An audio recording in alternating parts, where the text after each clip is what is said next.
abrir esse pós-jogo. Um pós-jogo triste, né, senhores? A gente tinha uma expectativa grande por conta do que fez essa seleção. Mas acho que o Gu já foi muito feliz no comentário anterior. Essa derrota não pode apagar o que esse time fez até aqui. Hoje, venceu o time que foi melhor. Infelizmente, para nós, foi a França. E amanhã tem um jogo importante, né? A medalha de bronze, ela é sempre muito difícil de digerir quando você perde a semi até chegar lá. Mas é uma medalha de bronze que tem um valor imenso. E vou torcer muito para que esses meninos consigam virar a chavinha em menos de 24 horas para voltar amanhã, para enfrentar ou a Argentina ou o Irã, talvez com o nível de jogo que a gente viu em outros momentos. Não só a chavinha mental, mas acho que a chavinha técnica do Brasil tem que mudar para esse jogo de amanhã, professores. Corroboro com tudo que você disse, Daniel, e todos os méritos para a França, né? Superior em todos os fundamentos, dando uma olhadinha rápida nas estatísticas, né? 31 erros para cada lado, mas os franceses foram superior em tudo, né? No ataque, no bloco, no saque. Falávamos, né? Era um time bem forte e vai chegar certamente muito bem para essa final. E hoje, numa comparação entre as duas equipes, à exceção do Bonar, né? O Brasil também foi inferior na questão dos ponteiros, né? E vocês já destacaram aí a leitura de jogo do Salvão, treinador, né? Apostando nos baixinhos, né? Para reforçar a sua linha de passe. Ele invariavelmente botou o D'Artois e também o Mermet, né? Dois ponteiros com menos de 1,70 em quadra no lugar dos centrais para sacar, e eles permaneciam em quadra, no fundo de quadra, com o líbero entrando no lugar dos ponteiros no fundo de quadra. Então ele teve muita sapiência nessa leitura. E algo que para mim também foi bastante notório foi a estratégia dele de bloqueio para minimizar a nossa principal arma ofensiva na competição, que era a efetividade dos centrais. Lucas Dutra e Lucas Abreu estavam muito bem marcados durante toda a partida. Foram raros os arremates deles que foram direto para a quadra sem um toque no bloqueio, né? Diversas vezes amortecidos, gerando contra-ataque. Então é isso, cara. Você que chegou de paraquedas, não acompanhou a trajetória da seleção brasileira sub-17 no Mundial e acompanhou apenas a partida de semifinal e tá aí bostejando pelos dedos, chat afora, bota a mãozinha na consciência, tá, cara? É uma rapaziada ainda em construção, uma geração mega promissora, com qualidade, com obediência tática, com comprometimento, e fizeram até aqui uma competição muito honrosa e digna. Por isso criou-se tanta expectativa em conquistar aí uma medalha de ouro, chegar à final. Ficamos pelo caminho para um conjunto superior ao nosso na partida de hoje. A França jogou muito melhor tecnicamente e taticamente, mas não paramos por aqui. Temos ainda uma disputa de medalha de bronze, ainda a definir. Você que está assistindo ao vivo, ainda haverá o confronto entre argentinos e iranianos. Vamos ainda aguardar, então, a definição de quem avança à final e de quem fica pelo caminho para disputar essa medalha de bronze inédita. O Brasil, na edição de 2024, terminou a competição na 8ª colocação. E essa molecada merece sim os elogios e o respeito por o que tudo fizeram até agora na competição.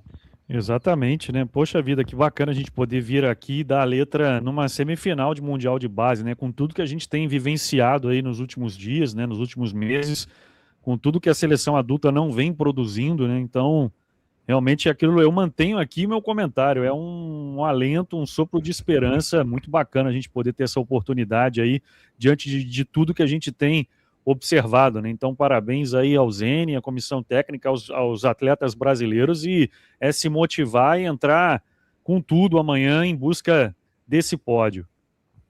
E um alento também aqui, viu, senhores, é o nosso chat. Se o Gurginha muito bem falou, que já é visto aí em outros lugares, aqui no nosso chat, o alto nível se mantém, os comentários são muito bem conscientes, embasados. Então, moçada, vocês que estão aqui hoje, vocês estão de parabéns, porque é muito raro quando se sai de uma eliminação num momento como esse, de novo, né, que as pessoas jogam as expectativas delas nos ombros de meninos de 15, 16 anos. Eu vinha falando isso desde o início da competição. Espero que não, mas se esses meninos perderem, vamos tomar muito cuidado com o que a gente vai fazer nas redes sociais. Então, a galera que acompanhou no chat ao vivo da transmissão está horrorizada com o que vem de lá, mas a gente tem que seguir fazendo o nosso caminho aqui, sendo ele educacional, sendo ele aqui de conselho, seja ele aqui de pessoa para fazer com que as pessoas reflitam. O Brasil perdeu para um time que foi melhor.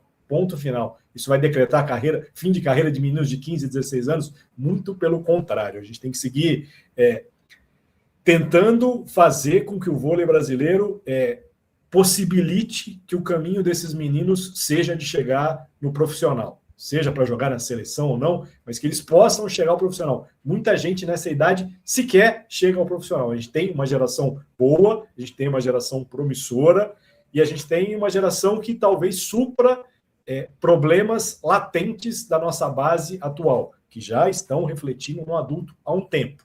Mas, moçada, consciência, tá? E que bom que eu consigo ler mensagens aqui que são desse nível. Vou pegar algumas aqui, tá, senhores? Gente, aqui eu já perdi quem foi. Lembrando aquele momento do set anterior, quando o Brasil tomou 3 bloqueios seguidos, né?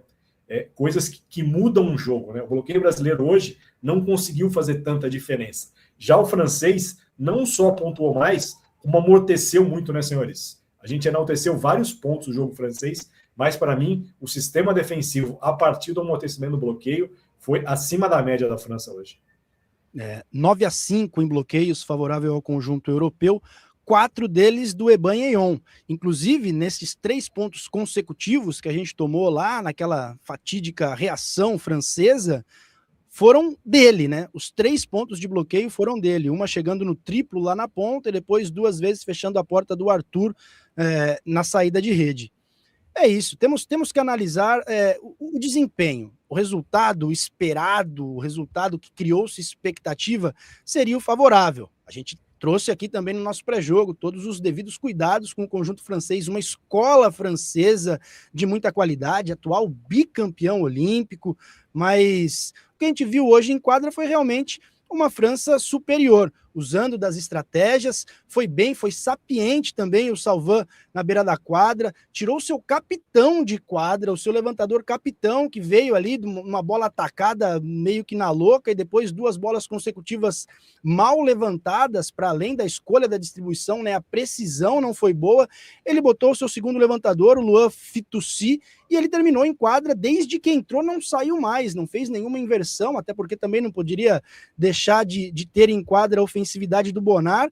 Foi muito bem, foi sapiente nas substituições, botou também, tirou o Sonhon, né, que era o seu segundo maior pontuador na competição, terceiro maior pontuador na competição, aniversariante, deixou a quadra e não voltou mais, então usou todo o seu banco, encontrou uma formação ideal na reta construtiva do segundo set e foi com ela até o fim da partida e teve sucesso. Por méritos, vai disputar o ouro, ainda a definir contra argentinos ou iranianos, e a gente tem que entender que não deu para avançar a final, mas que sim, essa molecada de 15, 16 anos merece o devido respeito. E outra coisa que eu venho salientando na competição, e hoje gostaria aqui nesse pós-jogo de também bater nessa tecla, do trabalho do Zene e seus auxiliares. O Zene, ele é um treinador exclusivo da seleção brasileira sub-17. O foco dele é absolutamente nessa geração, no trabalho nessa seleção. Ele não faz parte de nenhum outro projeto, não está envolvido em nenhum clube, ele é o treinador da seleção sub-17. E identificado com a categoria. Não é que ele caiu de paraquedas e entregaram na mão dele lá uma seleção de base e ele nunca trabalhou com a base. Ele tem esse viés de formação. E isso ficou bastante claro, né, cara? Ele tem o grupo na mão, os meninos respeitam taticamente, tecnicamente apurados, fisicamente. A gente percebeu também que não teve, assim, nenhuma grande dificuldade, apesar do jogo mais intenso.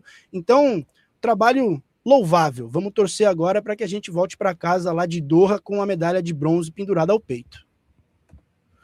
Ô Bruno, você que trabalha nessa faixa etária, o quanto é difícil o mental, depois de um baque como esse, numa semifinal, que te tira da disputa do principal, que é o ouro, não influenciar tanto 24 horas depois da disputa de um bronze. Tem muito o que fazer. Nessas horas o silêncio fala melhor do que qualquer outra palavra. Deixar o tempo passar. Como fazer num período de tempo tão complicado para um jogo tão importante que vem pela frente nesse sábado? Eu acho que agora o silêncio ele vale, né? Acho que falar do que aconteceu não vai ser agora, imediato.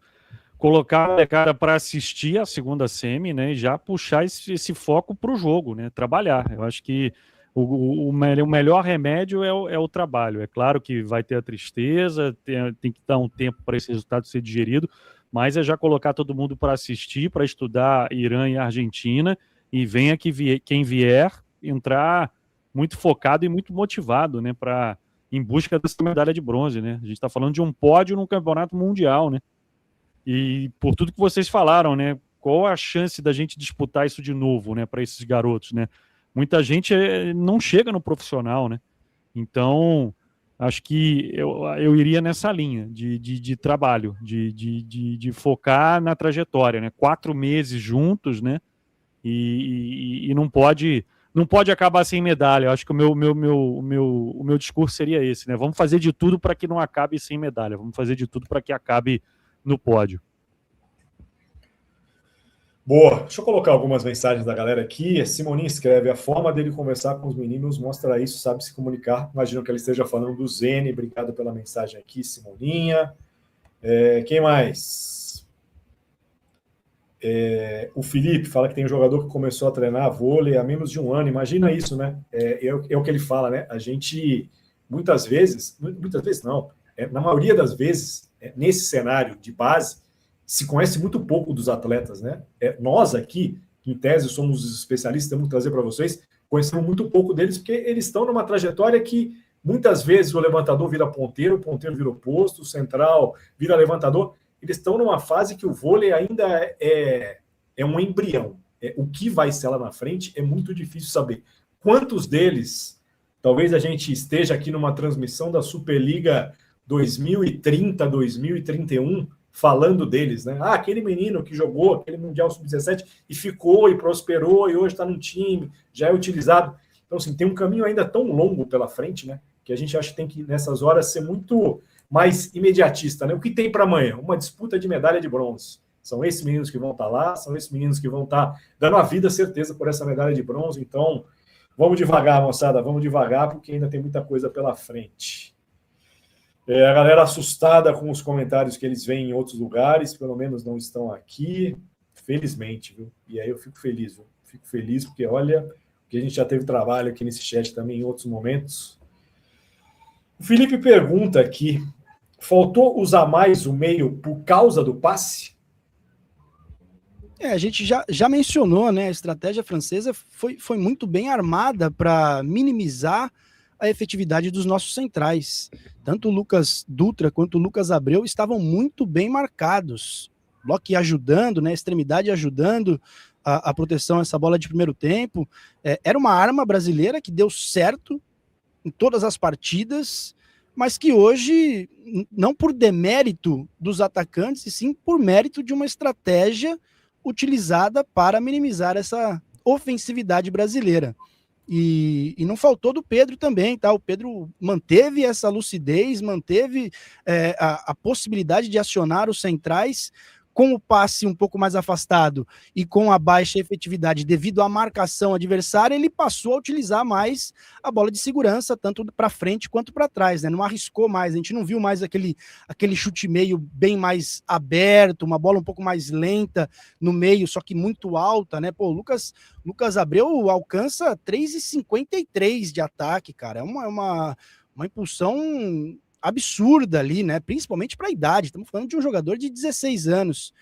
Mas é difícil dizer agora que faltou. A estratégia francesa foi muito bem posta em prática e conseguiu minimizar aí a efetividade de uma bola muito segura da seleção brasileira sub-17.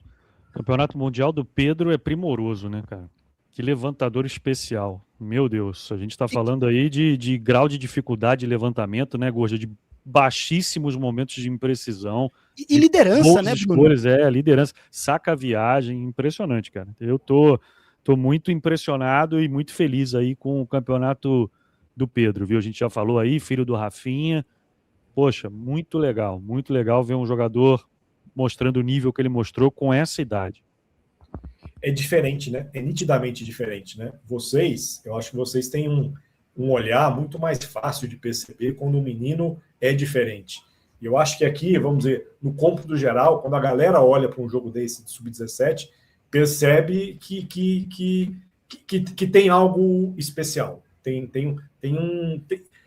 um molho diferente. Porque, de novo, né, senhores, estamos falando de um menino de 16 anos.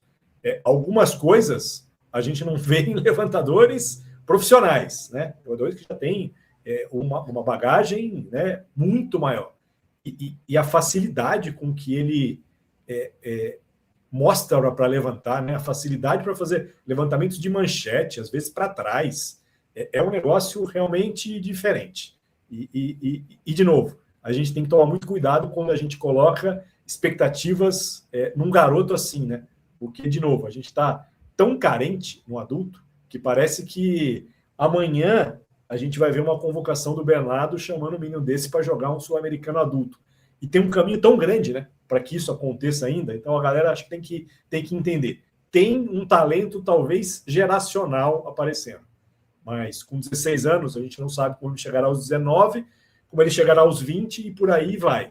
Torcer para que quando ele chegar nessa idade, ele já esteja profissionalmente comprovando o que ele mostra hoje com 16 anos. E eu estendo o comentário para o nosso segundo levantador também, tá? O Lucas Rego, filho do Emanuel, filho da Leila, apesar da pouca minutagem, mas sempre que entrou mostrou personalidade, fechando o set com bola mais curta na saída, acionando a pipe em bolas de dificuldade, toca fácil na bola, toca limpo. Estamos muito bem servidos, com certeza, de Pedro e Lucas aí, num futuro promissor na mão brasileira. Bom, tem elogios aqui ao Pedro, tem gente já perguntando o horário do jogo de amanhã. Amanhã, de novo, 8 horas, né, senhores? Já podemos antecipar para a galera aqui que a gente não vai soltar a mão dessa seleção na disputa do bronze. Estaremos aqui, 8 da manhã, nesse sabadão, para, se tudo correr bem, a gente presenciar o Brasil indo ao pódio no Campeonato Mundial. Então, se vocês quiserem acordar um pouco mais cedo no sabadão, acordem e abram o YouTube do Webvôlei. Senhores, mais alguma coisa? Vamos tentar dar uma respirada antes do segundo tempo das transmissões do dia, hein? É isso, missão cumprida. Já, né? Já a gente conclui a nossa missão desta sexta-feira. Turquia e Polônia pelo Campeonato Europeu. Aqui, 10:01, a gente abre os trabalhos, 1h da tarde a bola sobe.